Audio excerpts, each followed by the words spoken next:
명절을 하루 앞둔 그 밤, 보름은 문득 이상한 냄새를 맡았습니다.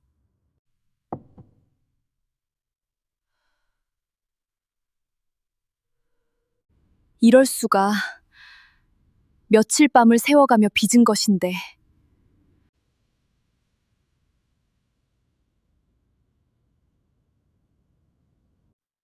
지금 와서 새로 빚기엔 시간이 없구려. 명절날 빈자리로 남을 술독을 생각하니 보름은 마을 사람들 볼 낯이 없었습니다.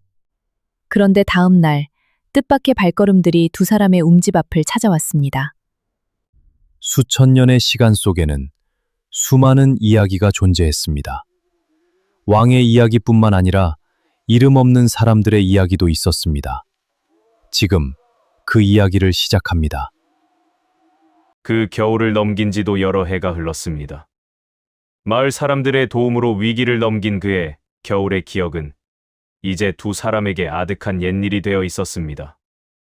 보름과 덕만의 움집에는 이제 아장아장 걷는 아이 하나가 더해져 있었습니다.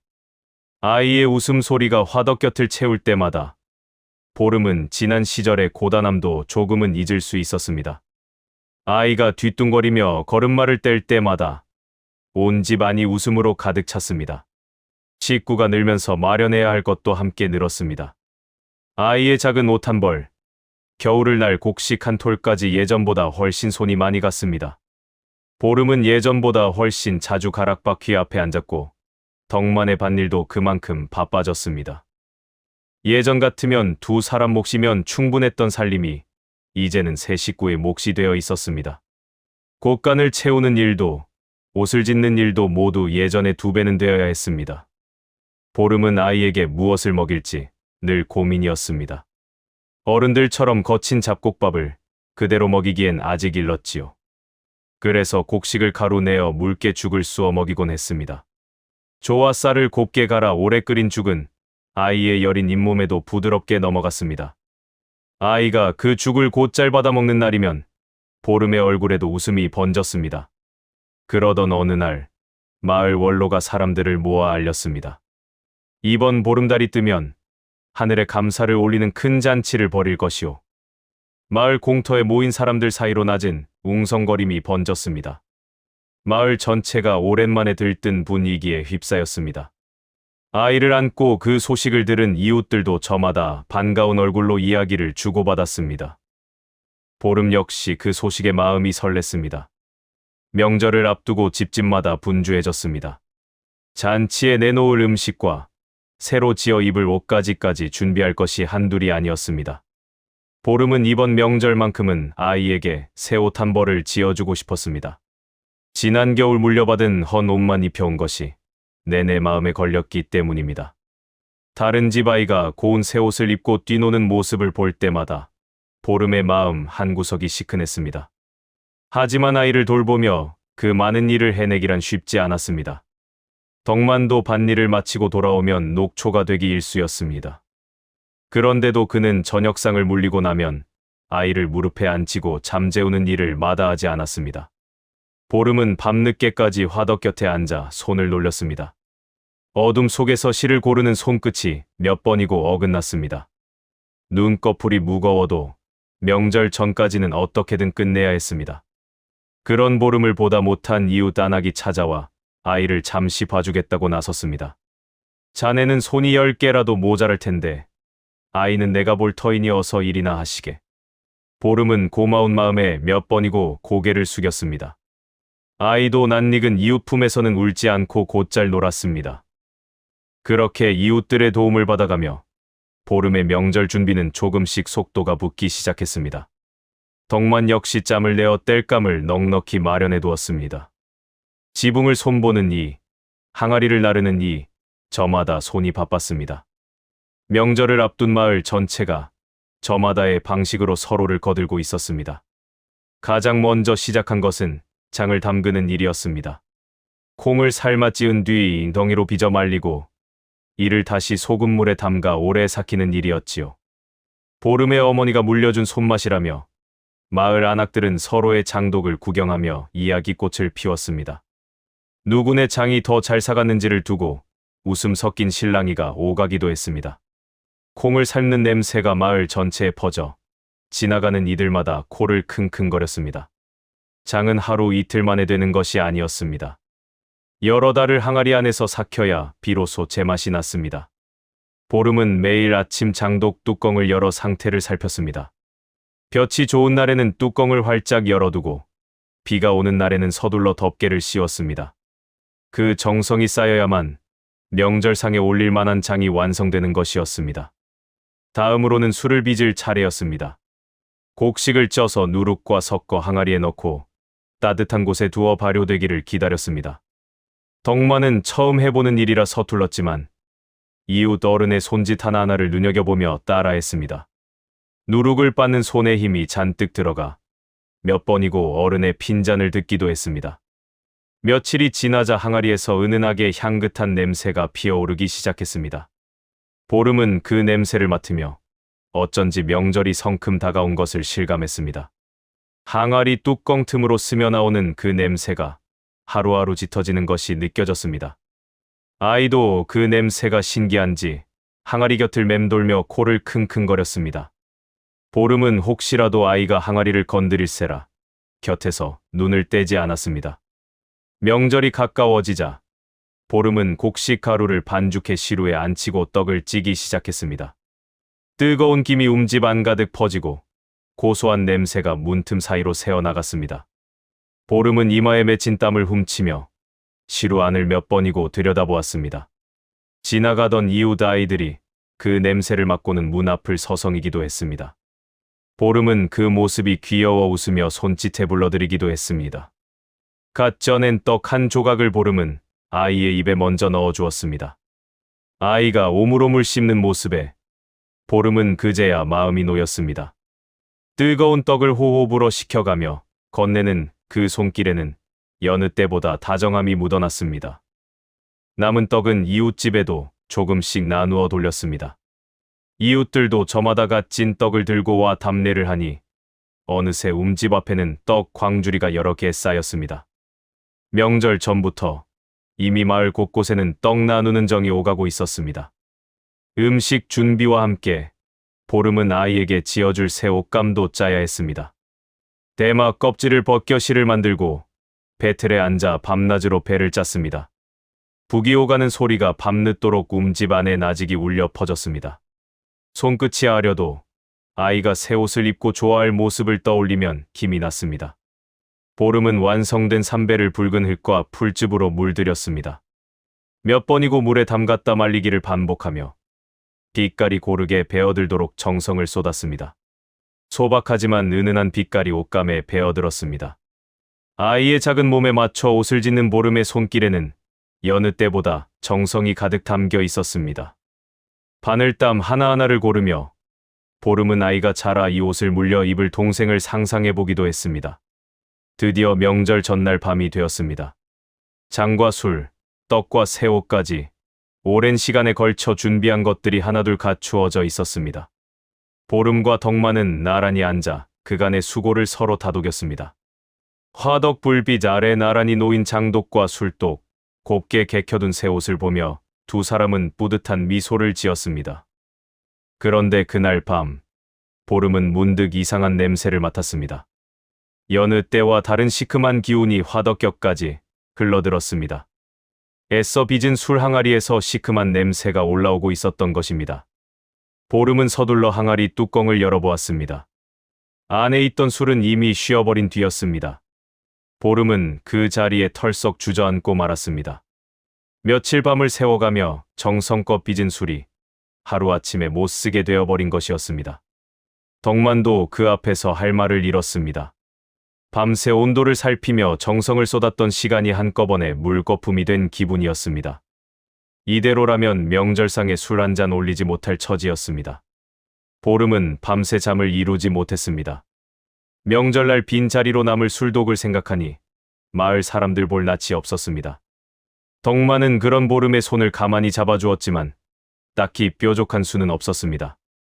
이제와 새로 술을 빚기에는 명절까지 남은 시간이 턱없이 부족했습니다. 항아리 2개를 나란히 놓고 두 사람은 한동안 말없이 그것만 바라보았습니다. 날이 밝아도 상황은 달라지지 않았습니다. 보름은 무거운 마음으로 아이의 아침을 챙기며 애써 태연한 척했습니다. 아이 앞에서만큼은 근심을 내비치고 싶지 않았습니다. 하지만 그 속은 여전히 시큼한 술 냄새로 가득 차 있는 것만 같았습니다. 그런데 이 일이 어느새 이웃들 귀에까지 들어갔습니다. 명절 준비를 하다 보름내 술이 쉬어버렸다는 소식이 마을에 조용히 퍼진 것이었습니다. 보름은 부끄러운 마음에 한동안 밖으로 나서지도 못했습니다. 애써 준비한 것을 망쳐버렸다는 자책이 자꾸만 마음을 짓눌렀습니다.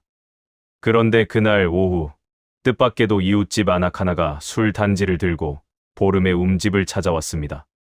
우리 집엔 넉넉히 빚어두었으니 자네 몫까지 나눠 가져가시게. 그 뒤로도 이웃들이 하나둘 찾아와 술과 장, 떡을 조금씩 나누어 주었습니다. 저마다 자기 집 명절상에서 덜어낸 것들이었습니다. 어떤 이는 삼배 한 자락을, 어떤 이는 볶은 콩 한 줌을 보태기도 했습니다. 보름은 그 마음들 앞에서 몇 번이고 고개를 숙였습니다. 부끄러움으로 무거웠던 마음이 그 발걸음들 앞에서 조금씩 녹아내렸습니다. 그렇게 이웃들의 손길이 모이자 보름 내 명절상도 어느새 부족함 없이 채워졌습니다. 보름은 눈시울이 붉어진 채로 아이에게 이 모습을 가만히 보여주었습니다. 이게 다 이웃들 마음이란다. 보름은 아이의 머리를 쓰다듬으며 나직이 속삭였습니다. 드디어 명절날 아침이 밝았습니다. 마을 사람들은 저마다 준비한 음식을 들고 제단 앞으로 모여들었습니다. 보름과 덕만도 그동안의 정성과 이웃들의 나눔이 함께 담긴 상을 들고 그 자리에 섰습니다. 마을 원로가 하늘을 향해 감사의 말을 올렸습니다. 정갈한 옷차림의 원로 뒤로 마을 사람들이 저마다 준비한 상을 가지런히 늘어놓았습니다. 한 해의 곡식과 무사함에 감사하는 자리였습니다. 아이는 그 낯선 풍경이 신기한 듯 보름의 옷자락을 꼭 붙잡은 채 눈을 동그랗게 뜨고 있었습니다. 북소리가 울려 퍼질 때마다 움찔움찔 놀라면서도 이내 신기한 듯 고개를 내밀곤 했습니다. 제사가 끝난 뒤 사람들은 저마다 가져온 음식을 한데 모아 나누어 먹었습니다. 보름이 쪄낸 떡도 이웃에게 받은 술도 모두 한 상에 올랐습니다. 누구의 것인지 가릴 것 없이 모두가 함께 만든 하나의 명절상이었습니다. 아이 손을 잡은 어른들, 마주 앉아 술잔을 기울이는 어른들의 웃음소리가 마을 가득 퍼졌습니다. 아이는 처음 맛보는 떡과 음식들에 연신 손을 뻗었습니다. 보름은 그 모습을 바라보며 흐뭇하게 웃었습니다. 입가에 떡고물을 잔뜩 묻힌 아이의 얼굴이 그날따라 유독 사랑스러웠습니다. 아이에게 지어준 새 옷도 그날따라 유난히 잘 어울리는 듯했습니다. 붉은 빛이 은은하게 감도는 그 옷을 입은 아이를 보며 마을 사람들도 저마다 예쁘다는 칭찬을 건넸습니다. 보름은 문득 생각했습니다. 며칠 전만 해도 텅 비어 있던 자신의 상이 오늘은 이렇게 가득 채워질 수 있었던 것은 결국 이웃들의 마음 덕분이었다고요. 자신이 가진 것만으로는 결코 채울 수 없었을 그 자리였습니다. 장 하나, 술 한 방울에도 이 마을 사람들의 정성과 나눔이 배어 있었습니다. 그것은 청동 장신구보다도 결코 가볍지 않은 무게였습니다. 보름은 아이의 작은 손에 떡 한 조각을 다시 쥐어주며 생각했습니다. 언젠가 이 아이도 자라 이 밥상과 이 옷감을 스스로 짓게 될 날이 올 것이었습니다. 그리고 그때도 오늘처럼 이웃들과 나누는 마음만은 변치 않기를 바랐습니다. 해가 저물 무렵 마을 사람들은 하나둘 각자의 움집으로 돌아갔습니다. 보름과 덕만도 아이의 손을 잡고 천천히 발걸음을 옮겼습니다. 빈 그릇 몇 개만 남은 상 위로 하루 동안의 온기가 여전히 감돌고 있었습니다. 아이는 지친 얼굴로 덕만의 등에 엎여 스르르 잠이 들었습니다. 그날 이후로도 보름은 매년 장을 담그고 술을 빚었습니다. 가끔은 또 술이 쉬는 해도 있었지만 그럴 때마다 이웃들의 손길이 다시금 상을 채워주었습니다. 보름 역시 형편이 넉넉한 해에는 먼저 나서서 이웃의 부족함을 채워주었습니다. 보름은 이제 그런 일에도 예전만큼 마음 졸이지 않게 되었습니다. 부족한 것이 있으면 이웃이 채워준다는 것을 몸으로 배웠기 때문입니다. 장 담그기, 술 빚기, 떡지기, 옷감 짜기. 해마다 되풀이되는 이 수고로운 일들이 보름에게는 어느새 삶의 한 부분으로 자리 잡았습니다. 처음엔 서툴고 고되기만 했던 손놀림도 해가 갈수록 자연스러운 몸짓이 되어갔습니다. 그리고 그 수고 뒤에는 늘 이웃들의 손길이 함께하고 있었습니다. 아이는 조금씩 자라며 보름 곁에서 어깨 너머로 장 담그는 법과 배 짜는 법을 익혀갔습니다. 서툰 손놀림이었지만 보름은 그 모습을 흐뭇하게 지켜보았습니다. 콩을 찢다 손을 삐끗해도 실을 엉키게 해도 보름은 나무라기보다 웃으며 다시 가르쳐 주었습니다. 그렇게 몇 해가 더 흐르자 아이는 어느새 제법 능숙하게 어머니의 일손을 거들 수 있게 되었습니다. 보름과 덕만의 밥상 위 이야기는 그렇게 조금씩 다음 세대로 이어지고 있었습니다. 청동 장신구 하나 없어도 이들의 밥상과 옷장에는 나름의 풍요로움이 있었습니다. 장 익는 냄새, 갓 짠 삼배의 질감, 그리고 이웃들과 나누는 정. 그것이 고조선 백성들이 지켜온 진짜 살림살이였습니다. 보름은 오래도록 이 사실을 마음에 새기고 살았습니다. 화려한 유물로는 남지 않을 이 소박한 밥상과 옷 한 벌에도 그 시대 사람들의 하루하루가 고스란히 담겨 있다는 것을요. 그리고 그 하루하루를 지탱한 것은 다름 아닌 서로를 향한 나눔이었습니다.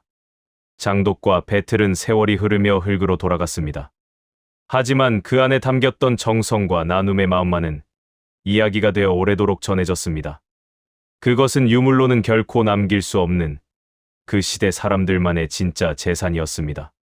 이 이야기는 고조선의 옛 마을 터에 지금까지 전해 내려오는 이야기로 지금도 그 자리에서는 당시 사람들이 썼던 시루와 항아리의 흔적이 발굴되고 있다고 전해집니다. 다음 영상을 빠르게 만나보시려면 좋아요와 구독을 눌러주세요. 지금 화면에 나오는 더 재미있는 영상들도 함께 해주세요. 그럼 모두 행복한 하루 보내세요. 감사합니다.